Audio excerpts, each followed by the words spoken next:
2017 চনত মোদী ডাঙৰীয়াৰ এটা ড্ৰিম প্ৰজেক্ট আছিলে যেটো ভাৰতবৰ্ষত যিমানবিলাক আনট্ৰেইন টিচাৰ আছিলে সকলোবিলাকক প্ৰশিক্ষণ কৰাবৰ কাৰণে তেওঁ এটা প্ৰজেক্ট উলিয়াইছিল যেটো তেওঁ এটা ড্ৰিম প্ৰজেক্ট আছিলে সেই প্ৰজেক্টৰ জৰিয়তে সকলোবিলাক গোটেই ষ্টেটবিলাকতে প্ৰত্যেকজন আনট্ৰেইন টিচাৰ ট্ৰেইন আপ কৰাবৰ কাৰণে এটা ডিএলএড কোৰ্স কৰাইছিলে যেটো প্ৰাথমিক পৰ্যায়ত সেই কোৰ্সটো গোটেই ভাৰতবৰ্ষত 15 লাখ কেণ্ডিডেটে কৰিছিলে তাৰ মাজত আমাৰ অসমত 1 লাখ মান কেণ্ডিডেটে কৰিছিলে অলৰেডি 17 to 19 ভিতৰত আছিল কোৰ্সটো 17 চনৰ পৰা 19 চনৰ ভিতৰত আছিল 17 চনৰ পৰা 19 চনৰ ভিতৰত আছিল সেই কোৰ্সটো আৰু তেতিয়া কি হৈছিল সুপ্ৰিম কোৰ্টৰ এটা ভাৰ্ডিক্ট ওলাল যেটো ভাৰ্ডিক্টৰ প্ৰভাৱ গোটেই ভাৰতবৰ্ষতে পৰিলে হেতু 2023 চনৰ 28 নৱেম্বৰত আছিল যাৰ বেয়া প্ৰভাৱটো গোটেই ভাৰতবৰ্ষতে পৰিলে আৰু আমাৰ অসমতো নিযুক্তিৰ পৰা বঞ্চিত কৰিলে অলৰেডি আমাৰ 21 22 23 লৈকে 23 সেপ্টেম্বৰ মাহলৈকে আমাৰ এই এনআইএছৰ পৰা ডিলেট কৰা গোটেই পাৰ্টিবিলাকক আমাক নিযুক্তি দি আছিল অসম চৰকাৰে আৰু গোটেই ভাৰতবৰ্ষতো দি আছিল কিন্তু 2024 চনৰ 10 ডিসেম্বৰত আকৌ ৰিভিউ জৰিয়তে সুপ্ৰিম কোৰ্টে এটা জাজমেন্ট দিলে যেটো জাজমেন্ট পজিটিভ জাজমেন্ট দিলে যে এনআইএছৰ পৰা যেসকলে ডিলেট কৰিছিল তো 18 মহিয়া ডিলেট আছিল আৰু সেই ডিলেটটো গোটেই ভাৰতবৰ্ষতে প্ৰযোজ্য হ'ব আৰু যতে ততে তেওঁলোকে এপ্লাই কৰিব পাৰিব নিযুক্তি পৰীক্ষাত অংশগ্ৰহণ কৰিব পাৰিব আৰু 2 বছৰীয়াৰ সমপৰ্যায়ৰ যেটো ডিলেট এতিয়া কথাটো হল আমাৰ এই 18 মহিয়া ডিএলএডটো আমাৰ অসম চৰকাৰে আমি অনুৰোধ জনাইছো কাৰণ অসম চৰকাৰৰ মুখ্যমন্ত্ৰী আৰু আমাৰ শিক্ষামন্ত্ৰীক অনুৰোধ জনাও বিগত বৰ্ষকেইটাত যেহেতু নিযুক্তি প্ৰক্ৰিয়াত আমাক সুন্দৰভাৱে অংশগ্ৰহণ কৰিব দিছিলে 21 22 23 লৈকে হৈ গৈছিলে গতিকে এই মুহূৰ্তত 2025 এতিয়া তেওঁলোকে এটা নিযুক্তি দিছে 5550টা পোষ্টৰ সেই 5550টা পোষ্টত বিভিন্ন ইন সাৰ্ভিস প্ৰব বিচাৰি আমাৰ ডিএলএডৰ এনআইএছ ডিএলএডৰ পৰা ডিএলএড কৰা পাৰ্টিসকলক বঞ্চিত কৰোৱা হ'ল যোগ্য পাৰ্টি বহুত যোগ্য পাৰ্টি বঞ্চিত কৰোৱা হ'ল আৰু যেটো আমাৰ আমি মুঠেই বিবেচনা মানে আমি ভবা নাছিল এনেকুৱা এটা কাম হ'ব বুলি কিয়নো অলৰেডি আমাৰ নিচিনা একেটা সময়তে কৰা ডিএলএডৰ বহু পাৰ্টি অলৰেডি চাকৰি পাইছে একেটা পিৰিয়ডতে কৰা একেটা টাইমিংতে কৰা গতিকে আমাক বঞ্চিত কৰিছে সেই কাৰণে আমি মুখ্যমন্ত্ৰীক আমি শিক্ষামন্ত্ৰীৰ ওচৰত গৈছো শিক্ষামন্ত্ৰীক আমি কেইবাৰ লগ কৰিছো আৰু মুখ্যমন্ত্ৰী মহোদয়ক আমি বিভিন্ন ঠাইত আমি মেলে মিটিঙে লগ কৰিছো কিন্তু ডাইৰেক্ট আমি তেওঁক এপইন্টমেন্ট পাবলৈ সক্ষম হোৱা নাই মুখ্যমন্ত্ৰী আমাক কৈছে যে আপোনালোকে আমাৰ লগত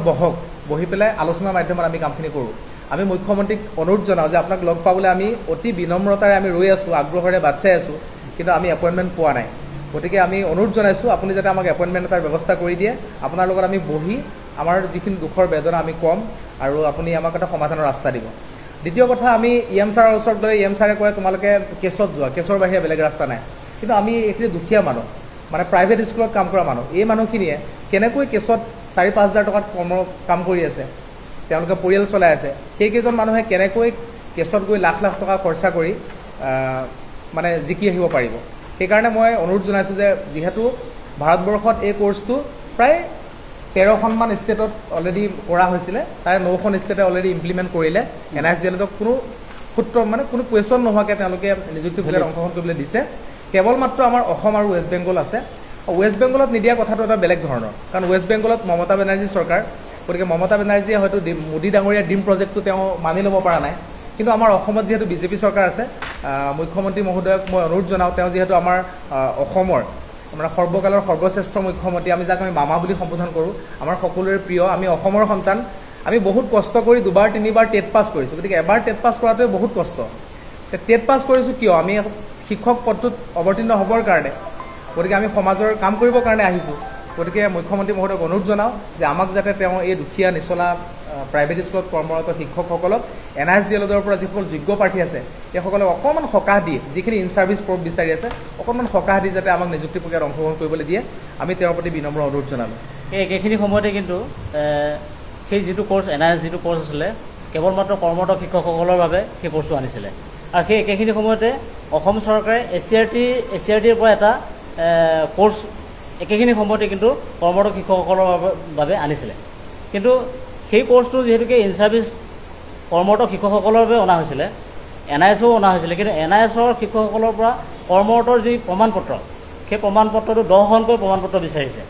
কিন্তু এচিআৰটি অডিএলৰ পৰা যিসকলে কৰ্মৰত শিক্ষক হিচাপে তেওঁলোকে এচিআৰটি অডিএলৰ পৰা কৰিছিলে তেওঁলোকৰ পৰা কিন্তু ইন সাৰ্ভিস প্ৰব হিচাপে কোনো ধৰণৰ প্ৰমাণপত্ৰ বিচৰা হোৱা নাই এতিয়া আৰু এটা ডাঙৰ কথা এতিয়া যেটো ইউডিএছৰ কথা আহিছে আমাৰ বাকি 10টা কাগজ ডকুমেন্টছৰ ভিতৰত গোটেইখিনি দিব পৰা অৱস্থাত আছে গোটেইখিনি দিছে কিন্তু যেটো ইউডিএছ ইউডাইছ কোডটো আপোনালোকে মন কৰিব, এখন প্ৰাইভেট স্কুলত ইউডাইছটো প্ৰাইভেট স্কুল এখনে নিজে বনাই লোৱা বস্তু নহয়। সেইটো ইউডাইছটো এটা বিভাগৰ ফালৰ পৰা দিয়ে, আৰু বিভাগৰ ফালৰ পৰা স্কুলখন প্ৰতিষ্ঠা কৰাৰ পাছত লগে লগে কেতিয়াও ইউডাইছটো বিভাগে নিদিয়ে। প্ৰচেছিঙো থাকে, হয়তো 3 বছৰ 4 বছৰ 5 বছৰ লাগে, আৰু কেতিয়াবা হয়তো এনেকুৱা বিদ্যালয় আছে আজিৰ তাৰিখলৈকে ইউডাইছে পোৱা নাই। তেতিয়া যিখিনি সময়ত 17 চনত যিহেতুকে নিউজৰ পৰা সেই কোৰ্চটো আহিছিলে, সেইখিনি সময়ত যিসমূহ বিদ্যালয়ত ইউডাইছ নাছিলে, প্ৰচেছিঙো নাছিলে, সেইখিনি সময়ত যিহেতু ইউডাইছ নাছিলে, তেওঁলোকৰ কাৰণে সেই NISৰ পৰা এটা অট'জেনেট এটা ইউডাইছ কোড প্ৰভাইড কৰিছিলে। কিন্তু সেই ইউডাইছটো আজিৰ তাৰিখত মানে অসম চৰকাৰ শিক্ষা বিভাগে সেই অট'জেনেট ইউডাইছটো কিন্তু মানি লোৱা নাই, সেইটো ইউডাইছ নহ'ব বুলি কৈছে। কিন্তু পাছত গৈ পেলাই সেই বিদ্যালয়বিলাকে ইউডাইছটো পাইছে। আৰু অন্যফালেদি ধৰক স্কুলবিলাকত কিছুমান বিদ্যালয়ত ইউডাইছ আছিল যদিও বিদ্যালয়ত মানে কি হয়, এজন শিক্ষকে এখন প্ৰাইভেট স্কুলত মানে কণ্টিনিউ নাথাকে। বিশেষ কাৰণ আপোনালোকে জানে, এখন প্ৰাইভেট স্কুলত তাৰ মাহিলী যিটো পাৰিতোষিক সেইটো মানে নিচেই কম কৰি দিয়ে, যাৰ ফলত তেওঁলোকে অন্য এখন বিদ্যালয়ত যেতিয়া বেছিকৈ এটা মাহিলী পাৰিতোষিক তেওঁলোকক অফাৰ কৰে, তেতিয়া অন্য এখন বিদ্যালয়লৈ যাব লগা হয়, যাৰ ফলত সেই বিদ্যালয়ৰ শিক্ষকসকলৰ ইউডাইছত ৰেকৰ্ডছটো কিন্তু মানে বিদ্যালয় কৰ্তৃপক্ষৰ ফালৰ পৰাই হওক বা তেনেকৈ আপলোড কৰাটো হোৱা নাছিলে। সেইটো কাৰণে আমি মাননীয় মুখ্যমন্ত্ৰী ডাঙৰীয়ালৈ আমি আপোনালোকৰ ফালৰ পৰা আমি এটা অনুৰোধে জনাইছোঁ, বাকী যিবিলাক ডকুমেণ্টছ আছে চাওক, আমাৰ ক'ব লগা নাই, কেৱল মাত্ৰ যিটো ইউডাইছ, সেই ইউডাইছটো আমাৰ NISৰ প্ৰাৰ্থীসকলৰ বাবে ৰিমুভ কৰিব লাগে, আৰু সেইটো ৰেহাই দিলে আমি অন্ততঃ আমাৰ যি NISৰ দুৰ্ভগীয়া পৰিয়াল, এই পৰিয়ালটো অন্ততঃ অলপ সকাহ পাব। আৰু আমি সদায় আমি BJP গভৰ্ণমেণ্টক আৰু অসমৰ মাননীয় মুখ্যমন্ত্ৰী ডাঙৰীয়াক আমি শ্ৰদ্ধা জনাওঁ আৰু আমি সমৰ্থন কৰি আছোঁ। আৰু আমাৰ যদি সমস্যাখিনি সমাধান কৰে, আমি অদূৰ ভৱিষ্যতে আমি তেখেতৰ লগত আছোঁ আৰু সদায় থাকিম। আমি ভুক্তভোগী NIS প্ৰাৰ্থী হয়। নেক্সট যিটো আমাৰ ৰিক্ৰুইটমেণ্টৰ অলৰেডি নিযুক্তি হৈ গৈছে, তাত আমি বঞ্চিত হৈছোঁ। মাৰ্কছে কভাৰ কৰাৰ পিছতো আমি চাকৰিটো পাবলৈ সক্ষম নহ'লোঁ। গতিকে মুখ্যমন্ত্ৰী মহোদয়ক আমি কৰজোৰে বিনম্ৰ অনুৰোধ কৰিছোঁ, আমাক যাতে আপুনি চকু মেলি চায়, মানে আপোনাৰ বাহিৰে আমাৰ আৰু কোনো নাই, আপুনি আমাক ৰাস্তাটো দিব লাগিব ছাৰ। এই মিডিয়াৰ জৰিয়তে আজি আমি আপোনাক কৰজোৰেৰে অনুৰোধ কৰিছোঁ, আমাৰ যেন বিষয়টো আপুনি গুৰুত্ব সহকাৰে লৈ আমাক আমাৰ নিজৰ যিটো চাকৰি সেইটো পাবলৈ যেন সক্ষম কৰি তোলে। ধন্যবাদ।